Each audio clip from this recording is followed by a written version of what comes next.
মেয়ের শত্রু একটা মেয়ে। আমাদের চারপাশে আমরা যখন চলাফেরা করি আমাদের কিন্তু কেউ আপন না। আর অবশ্যই মেয়েদেরকে একটু, মেয়ে হলেও মেয়েদেরকে একটু অ্যাভয়েড করে চলবেন। আর এমন কাউকে বিশ্বাস করবেন না যাকে অন্ধের মতো আপনারা বিশ্বাস করবেন। আসলে এখন যে ডক্টর আমি মমিতার কথা বলতেছি, তার নিজের কলিগ, সে নিজে দাঁড়িয়ে থেকে তাকে কিভাবে দুর্ভিক্ষদেরকে সাহায্য করছে, তাকে এই পরিস্থিতিতে নিয়ে আসার জন্য, তাকে এই পরিস্থিতির মধ্যে ফেলার জন্য একটা মেয়ে হয়ে কিভাবে এই কাজটা করতে পারছে।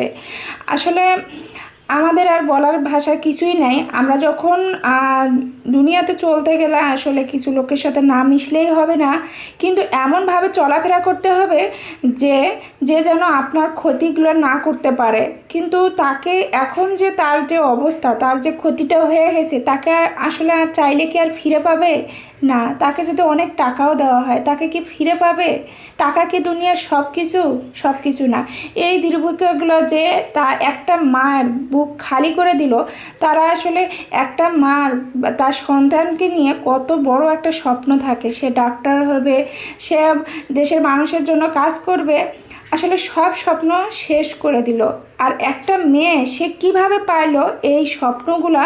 একটা মেয়ের এই অবস্থা দেখার পরে আসলে নিজেকে আমি বিশ্বাস করতে পারতেছি না এখন পর্যন্ত। আমার নিজের আমি কথা বলতেছি, আমার কথা বলতেও আমি কেমন যেন লাগতেছে। আসলে এটাও কি সম্ভব? আমি একজন মেয়ে, আমার চোখের সামনে আর একটা মেয়ের ক্ষতি হচ্ছে, সেটা আমি কিভাবে দেখব?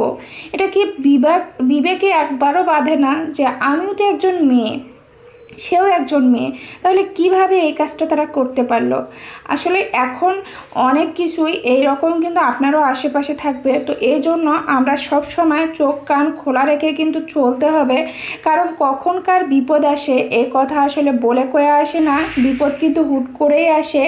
তো আমাদের যারা চারপাশে আছে আশেপাশে, তো আমরা যেসব লোকগুলোকে অন্ধের মতো বিশ্বাস করি, আসলে আপনাদের কাছে আমার একটাই অনুরোধ, যারা অন্ধের মতো আপনাদের বান্ধবী বলেন, কলিগ বলেন, যাকেই এখন কিন্তু আমরা দেখতেছি বান্ধবীর হচ্ছে সংসার খাচ্ছে বা তার স্বামীকে নিয়ে টানাটানি করতেছে, অনেকভাবে তা আসলে হ্যারাসমেন্ট করতেছে।